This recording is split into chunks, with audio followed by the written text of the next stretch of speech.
Wonderful. Hi, everyone. Thank you for joining us for today's Cardiac Rehab Workgroup presentation, our last for 2024, if you can believe it. My name is Emily Bear, and I'm one of the two site engagement coordinators with MVC, and it's my pleasure to be facilitating this workgroup for you today. Before we start the presentation, I'm going to review just a couple of housekeeping items. First, this workgroup session is being recorded. The slides and the recording will be made available to you following the conclusion of the work group. Just give us a little bit of time to get that recording uploaded to YouTube and everything. It won't be immediately following the work group. Next, we are going to be holding questions until the conclusion of the presentation, but feel free as questions or comments arise to add those to the chat throughout the presentation. We'll then have a designated Q&A session at the end of our presenter's presentation today. And then lastly, your feedback is really important to us. At the conclusion of the presentation, we will provide you in that chat box a link to the post-work group survey, and we would really greatly appreciate you completing that. As a reminder for those hospitals in attendance today participating in P4P and seeking attendance credit for coming to today's work group, completion of that survey is mandatory to receive your credit for participating today. Right. So today's work group is going to feature a presentation by Courtney Swanson, the Heart Care Clinic and Cardiopulmonary Rehab Manager, as well as Lacey Schjoth, the Cardiac Rehab Coordinator from Marshfield Medical Center, Dickinson. Courtney is coming to us today with 11 years of experience in cardiology, including both inpatient and outpatient care. She also has 3 years of cardiac rehab experience. And Lacey is coming to us with 10 years of cardiac rehab experience. So some very, very experienced cardiac rehab folks presenting for us today. And with that, I'm going to pass the presentation torch over to Courtney and Lacey for their presentation. I'm going to be progressing slides, so ladies, just let me know when you are ready for me to move forward with yours. Hi, and I'm Carolyn. I'm the Director of Quality for Marshfield. So I was going to go through just a couple slides at the beginning before Courtney and Lacey got started. Thanks, Carolyn. So next slide, please. So we're really lucky here at Dickinson to have a variety of staff in the cardiac rehab setting with many years of experience. Courtney is a well-seasoned nurse, has critical care nursing background as well as outpatient cardiac clinic background, and more recently cardiopulmonary rehab. So she's really a perfect fit for this kind of work. And as you'll see, she's really done some excellent work in the last year, and we're very lucky to have her. Lacey came to us with many years of cardiac rehab experience, a wealth of knowledge from Central Michigan University. And also Alina Burnt, who's not able to be here today, is another cardiac rehab specialist we have. This is a tight-knit team who really works hard to get the best possible outcomes for our patients.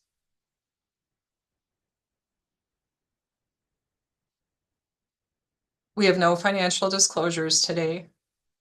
And just to set the stage, part of Marshfield is just the idea that we try to do what we can to enrich patients' lives and really support the patients we serve. Because we are we're rural based and we're in small communities. Oftentimes these are our neighbors and friends and coworkers we serve. So it's kind of a little bit, healthcare in this rural setting is a little bit different than in other areas. And so we do really try to live by this mission statement.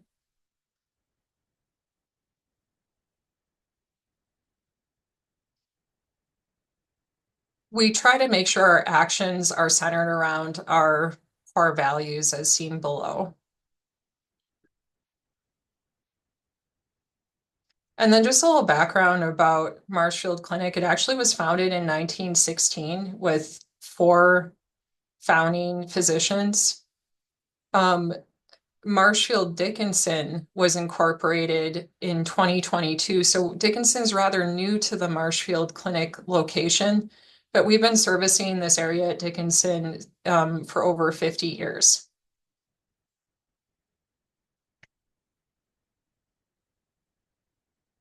And just a little bit more about Marshfield is we have 65 clinical locations in 45 communities with many specialty services. One of the things we take pride in is our ability to care for patients in a rural healthcare setting, which is so important because depending on our patients, they may not have the ability or capacity to drive far to larger centers. So we really try to keep the care close to home for those patients to make it easier for those patients and families to get the services that they need.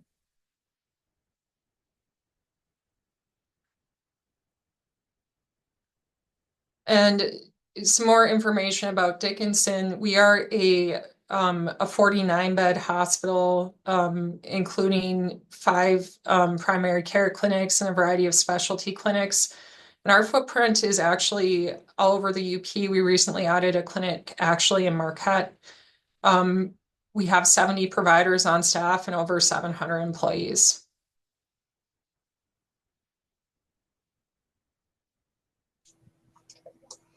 Thank you, Carolyn. So a little background about our cardiac rehab program. So here at our facility, it's very small. We're rural healthcare. And our cardiac rehab program was previously managed by the physical therapy department. 3 years ago, they were preparing to move to a new location off-site, and I was asked to take over overseeing the cardiac rehab program. This was a great opportunity to improve our cardiology clinic and our partnership with the cardiac rehab department to really strengthen our relationship and to work as a team for our patients. When I started, one of our primary goals was improving access, which we are going to share with you today. So goals, increasing volume of patients able to be seen. We wanted to make sure that we were able to get as many patients started in the program as soon as we had the availability. We currently have a very small space that we work out of. So making sure to create class sizes that met that space while also making sure that we were able to get patients in as soon as we could. We increased our class sizes to 5 patients per class with 1 staff member. We always have 2 staff members on board who help with the classes, and then also Lacey, who's a coordinator, doing coordinator tasks and referrals, which we'll get to shortly.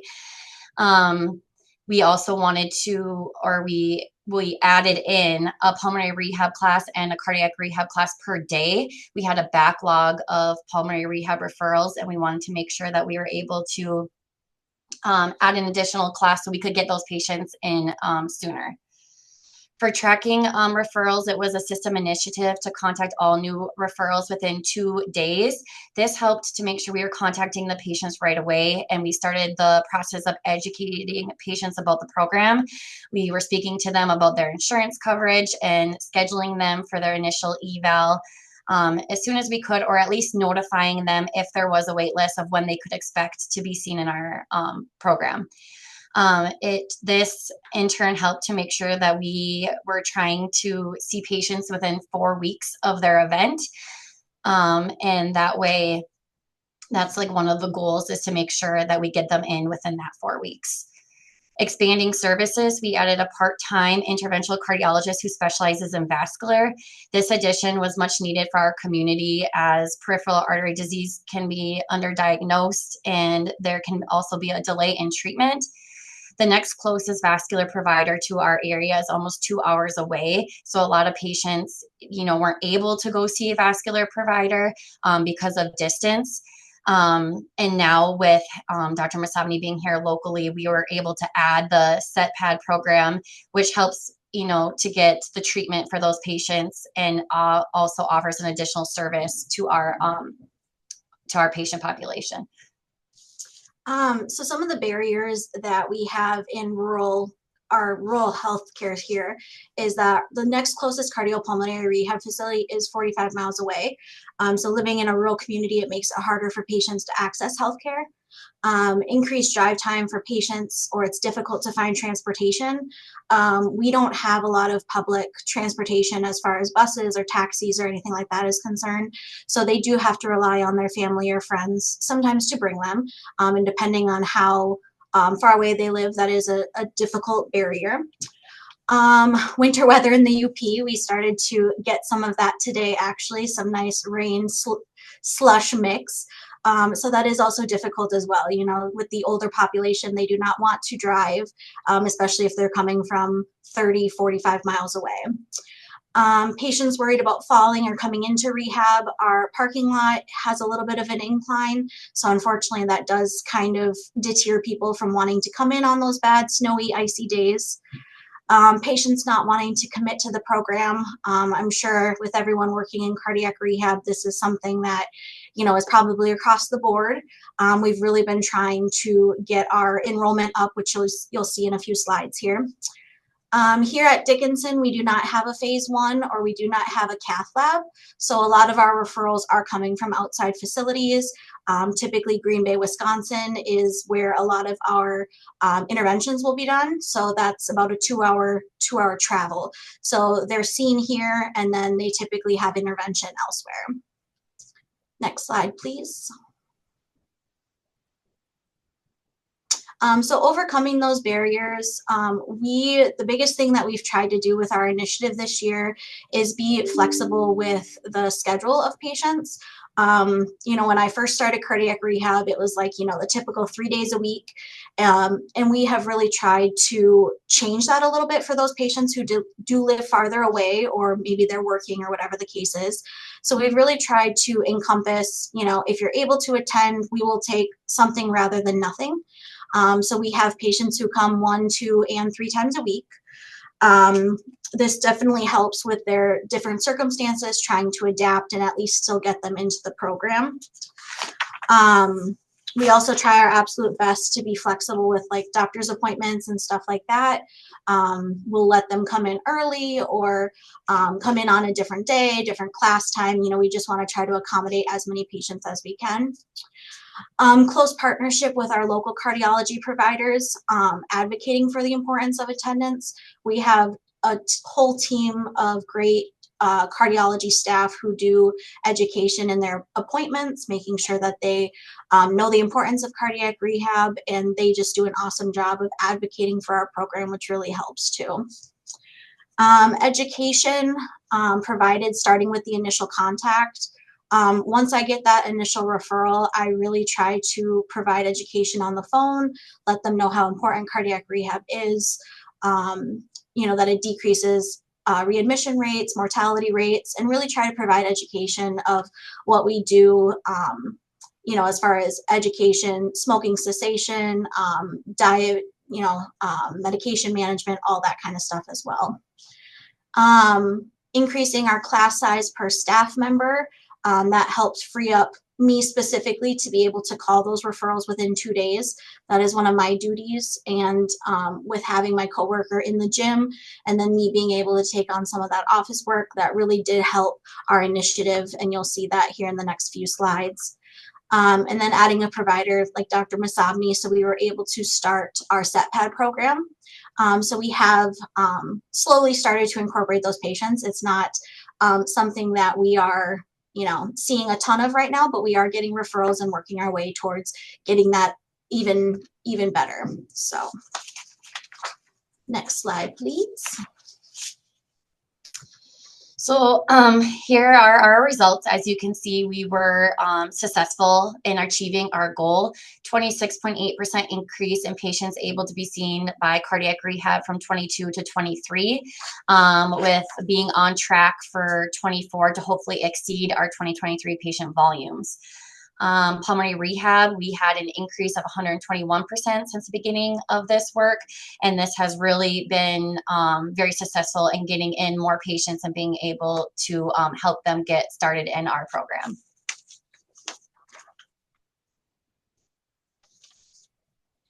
And you can go to the next slide. Thank you. So average time from referral to initial call is 3.5 days, which includes weekends. When we first started tracking this, we don't have a lot of the medical records that other hospitals do. You know, we're kind of on a standalone system. And so we're not able to track easily on how, when referrals come in and that sort of thing. So we did include weekend days, and moving forward for 2025, we do plan to track a little bit differently to be able to take out those weekend days, but we're still 3.5 days is a really good turnaround from that. Average time from referral to first cardiac rehab visit is typically 16.5 days. We typically can get in patients same week or even next week. So we really do try, once we get the referral, to make initial contact and get them scheduled within a week or so. Time from referral to appointment dates, there's a variety of reasons why, patients don't come right away or whatever the case is.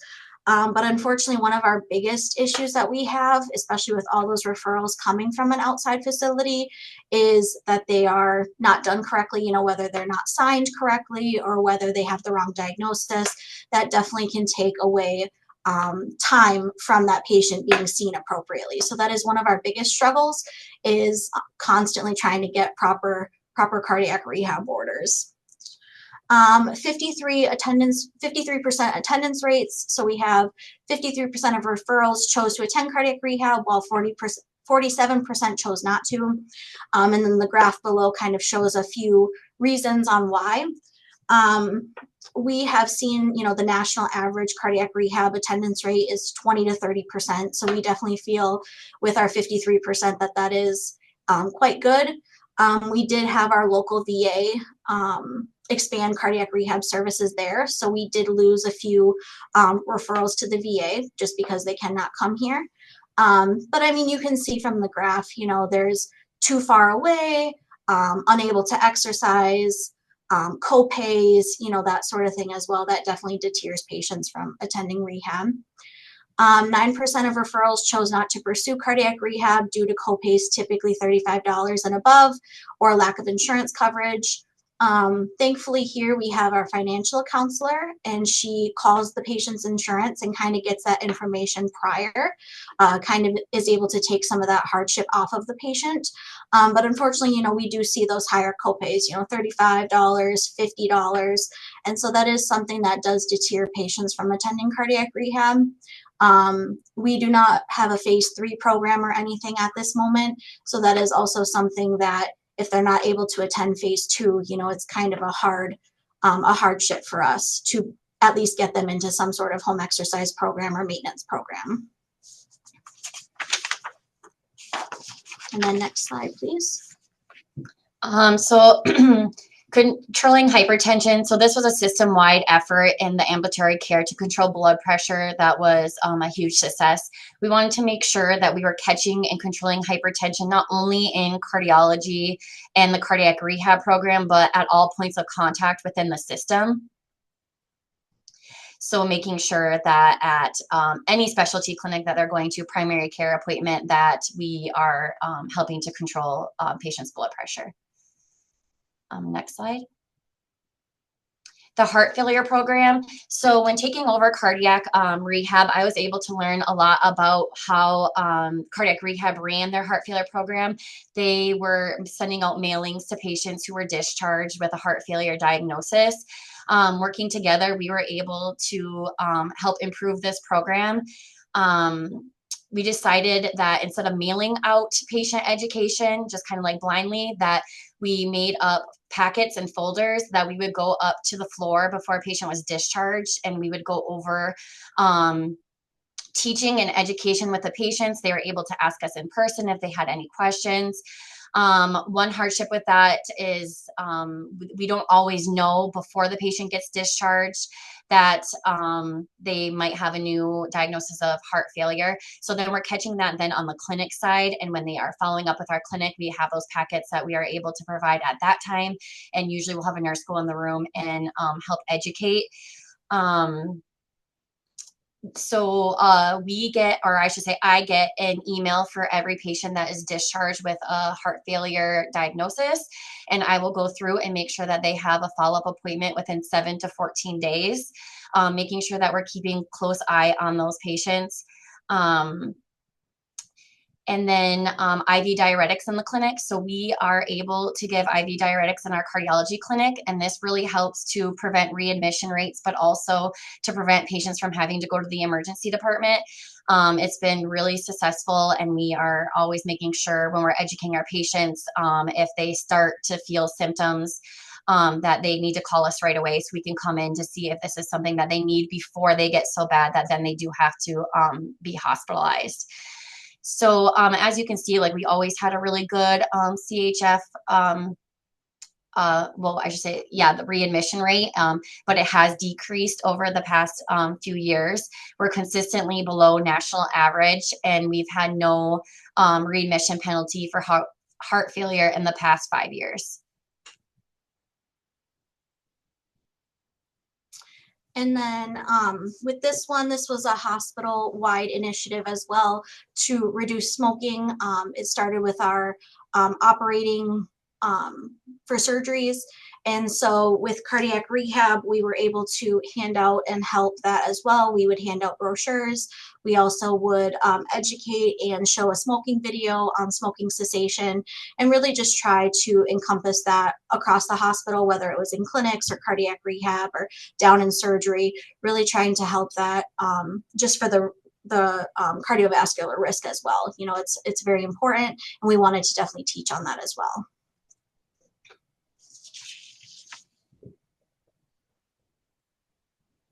That's it. Any questions?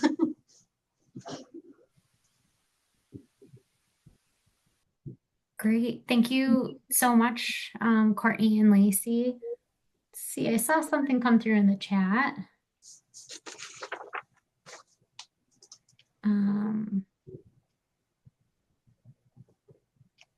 Okay.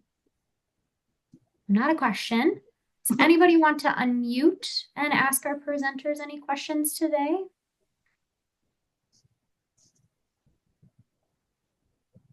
All right. Well, we were sort of curious, you know, Courtney and Lacey, you mentioned that most of your referrals for cardiac rehab come from outside facilities. I think you specifically mentioned Green Bay, so even out of state for you. And therefore, you don't necessarily conduct many of those interventional radiology procedures yourself at your site. And related to that, you mentioned a couple of barriers that might specifically be related to that. I'm curious if we can use the hand raise function on Zoom. If anyone else on the call is in a similar boat, you know, receiving most of your cardiac rehab referrals from outside sites as opposed to your own, and if so, are you running into similar barriers to care? And if you'd like to discuss those or any interventions that you've used to kind of be successful in that situation. Anybody else on the call?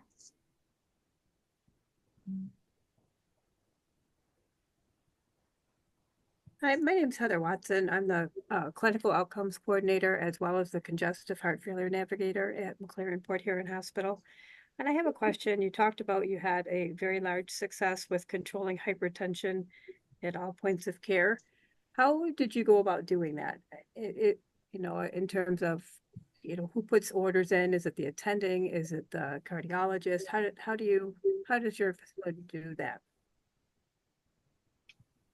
I don't know if Carolyn's still on, but she was a huge part of that. So I don't know if she can speak to that.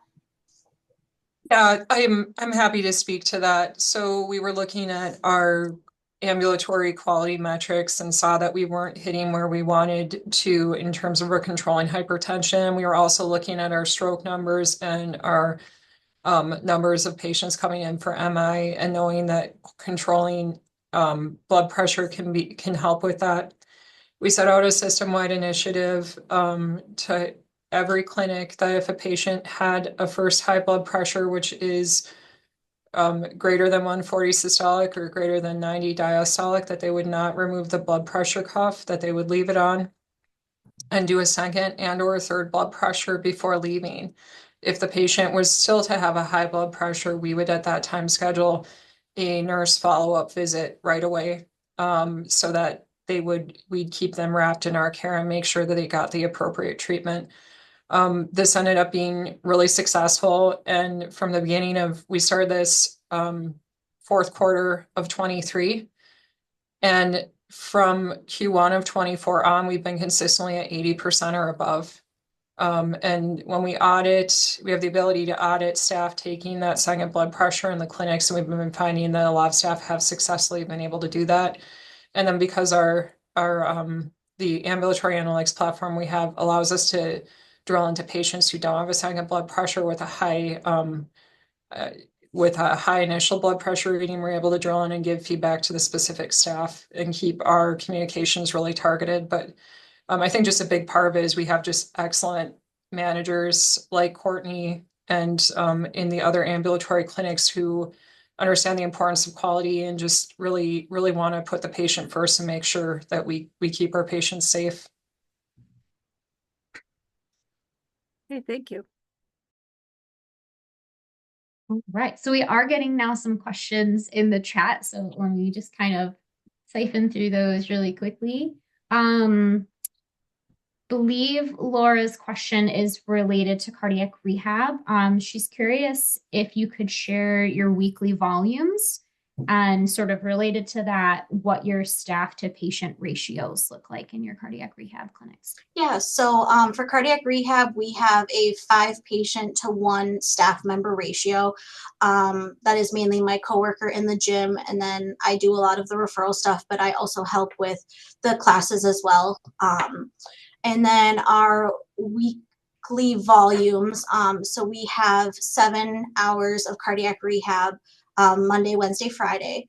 And we, like I said, we can see 5 patients an hour. So we're averaging about 20 to 25 patients a day. Obviously, things, everybody cancels every once in a while and stuff like that.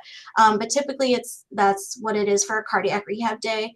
And then for a pulmonary rehab day, Tuesdays and Thursdays, we have 3 class times with 4 to 5 patients in it. So again, anywhere between 12 and 15 patients a day. And typically with our slide there, we've seen quite an increase with pulmonary rehab, and we've had really great attendance rates with that recently as well. So typically that's what our ratios look like. Great, thank you so much. Okay, we have a couple comments in here. Folks really love the idea that you adjust your schedule to meet the patient's needs, so extending those office hours. Let's see. Robin commiserated with you.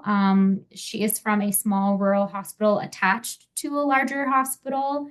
They don't have a cath lab, but their main hospital does. So they have sort of a similar difficulty with referrals going to the wrong clinics or without appropriate co-signage.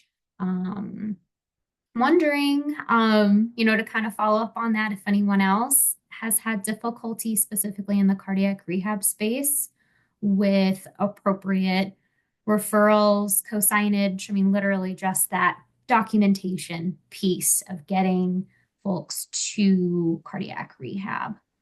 Is that a familiar barrier? So I wanted to touch on something else too with that. I'm not quite sure if it's because, we're not on Epic or we're not on, a similar EMR, that when they automatically send over a referral, how it, gets over to our fax. Sometimes I'll call and I'll say, I need a co-signature, and they're like, well, there is one. But what I received in my fax does not have that page. So I'm wondering maybe when they send something automatically, if they think they're sending all of it and maybe only, certain parts of that are coming through. But I feel like I'm constantly trying to get co-signatures, and that's definitely a struggle. But yeah, I'm just not sure if there's some disconnect with when they're sending. I always just ask them, physically print it out and fax it versus trying to use Epic or another medical record system. So maybe we'll see something better. But Gotcha. Okay. I had a question from Todd here. Do you provide education separately from training, or do you provide education during the training sessions? yep, so education's done during the training session. Typically we will, show videos or have discussions with them while they're exercising. It's just what kind of works for us in keeping our the rest of the classes going throughout the day.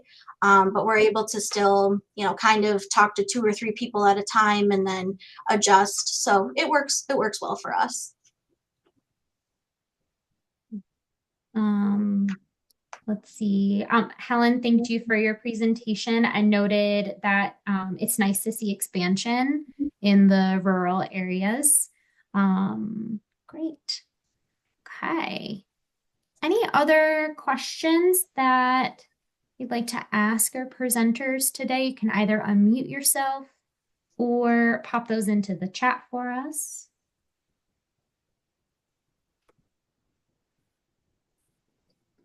Okay. I had one last question for you.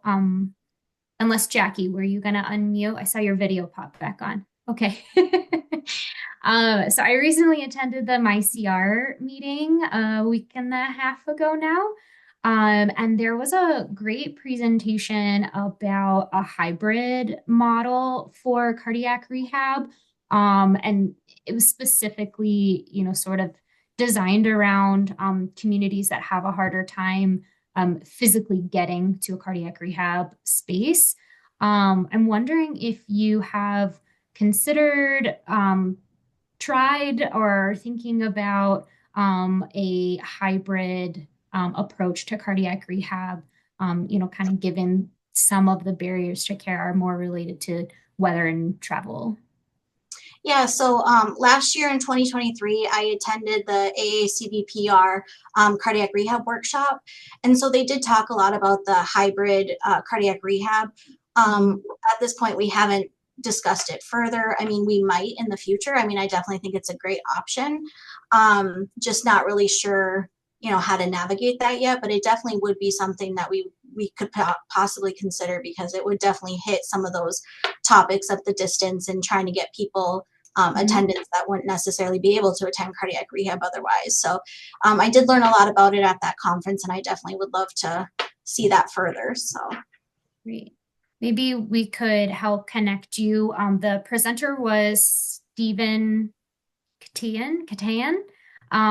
He is the director of preventative cardiology with Henry Ford. And he's done a lot of space in that work, by my understanding. And a part of his presentation, he sort of offered up, if anybody just needs the virtual space, we've created it. You kind of do the in-person at your site and we'll do the virtual work. So we can connect you with him. yeah, that would be awesome. Emily, he also opened the invitation for anybody to join in a meeting to watch a group. We've done that before in the past at Covenant Healthcare, so there's that option open so you could see what it would look like. Yeah. Oh yeah, that would be wonderful. Great. Is there anyone else on the call that would also be interested in, a virtual or hybrid cardiac rehab? Maybe we could reach out to Dr. Katan ahead of time and include his information in the follow-up email.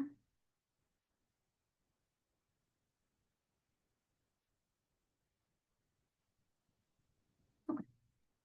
Sounds good. We'll just directly connect you, Courtney and Lacey.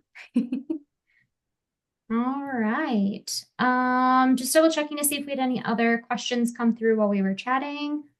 All right, Brabin would also be interested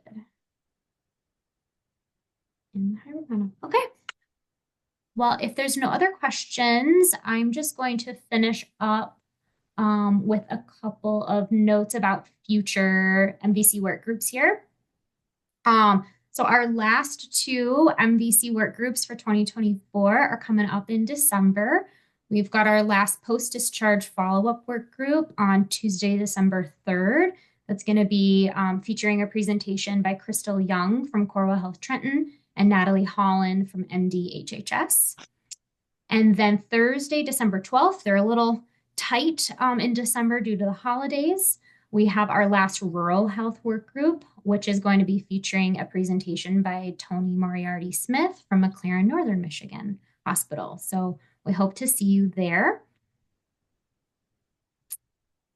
And then I also wanted to show you our new 2025 work group calendar. This is available on MVC's website.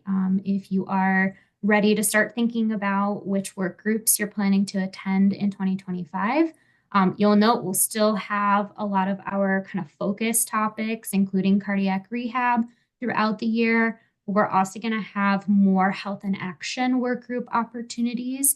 Those seem to be of interest to a lot of our attendees this past year. All right. And with that, we're going to conclude our work group session. The link for that work group, post-work group survey is going to be dropped in the chat. Please make sure that you submit that survey. As a reminder, please only select the hospital that you are attending today on behalf of for attendance credit. And we'll hang on here if anybody has any additional questions. Thank you again, Courtney and Lacey and Carolyn, for presenting today. Thank you. Sorry, folks, just 1 second. We'll get that link for the work group survey in there. And it'll also be shared out in the email if you have to go. We're having a little bit of technical difficulty with getting that, but I got it right here. Got it? Great. Yes. Thanks, Jessica. Mhm.